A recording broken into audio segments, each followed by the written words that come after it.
Hi, welcome to Bruce's Garage. I'm Bruce and this is my garage. Welcome to part 3 of my new car series.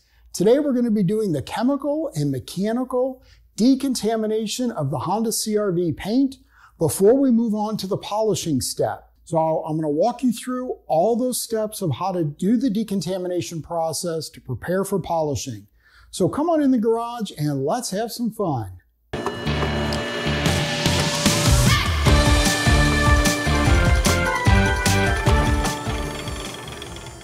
So prior to polishing a vehicle, you should always do both a chemical and mechanical decontamination. The chemical decontamination essentially is the use of an iron remover to remove any iron deposits on the vehicle surface. You might ask, where do iron deposits come from?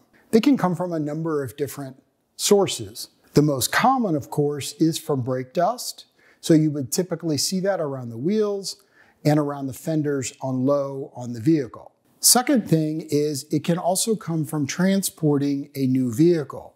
Many times new vehicles are transported via rail.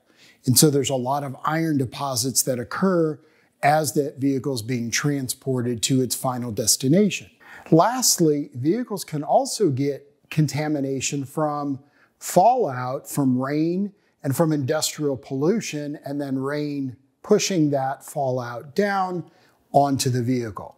So as a matter of good practice, you should decontaminate chemically first after you've washed the vehicle before you do the mechanical decontamination.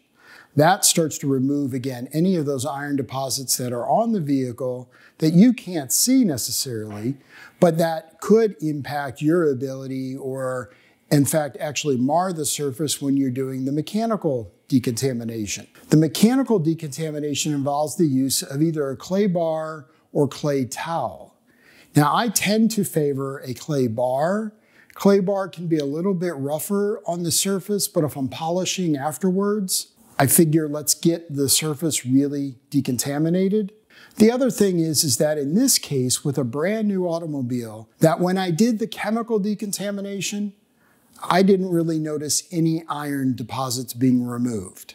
This vehicle was built not far from where we live, and therefore the vehicle probably didn't travel via rail, it probably traveled via transport vehicle. So given that there hasn't really been much decontamination that I found on the chemical side, I'm going to use a clay towel today to decontaminate, and I'll walk you through that process. When decontaminating the vehicle mechanically, again, using a clay media, I'm going to show you the materials that you'll need. So the first thing is this is a clay towel. This clay towel, again, has a rough kind of surface on here that feels almost like a clay. It's an artificial surface. These last really long. They can be cleaned over and over again. So that's where these really come into play. They're very nice to use, very easy to use. I will also need some type of lubricant on the surface. I am using actually a clay spray, but you can use a rinseless wash, can also be used at a 1 to 128 ratio. You can mix that up and use that as your clay lubricant. I'm using just clay spray because I have some available and it's readily mixed and easy to utilize. I will spray the surface of the vehicle liberally. Again, the idea here is that there's a lubricant over the surface so that when I slide the towel over the surface, without really any pressure, you want it to pick up any contaminants, but you also want to minimize any marring of the surface. Then once that's done, then I usually will dry that surface with a soft microfiber towel. Now, if I was doing more of a traditional clay decontamination on the vehicle mechanically, using a clay bar, there are different kinds of clay bars. So I have 2 different clay bars here today. One is a more abrasive. These are both from Koshemi. One is the more abrasive, the red one, which is for heavier decontamination, and then the blue is for lighter decontamination. These are really, again, it's a malleable material, and you basically, it works the same way, and you slide it across the surface after ensuring that you've got enough lubricant in place. There is also one other type of clay that you can utilize, and this is a clay sponge. literally as a sponge with, again, the similar surface that you have on the clay towel. And this, again, can glide over the surface. So when we decontaminate mechanically, we would typically do all surfaces of the vehicle. I'm going to start here on the hood because it's easy to show you essentially the process. So I'm going to spray, again, a fairly liberal amount of clay spray. And I'm going to spray my clay towel. Then I can put the towel over the surface and just wipe. One of the things that with a new car, if there's contamination, you're going to feel it.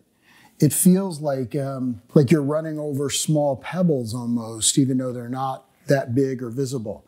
This feels very smooth, which is another great sign that there really isn't contamination. Then I do that. Then I can just take my soft microfiber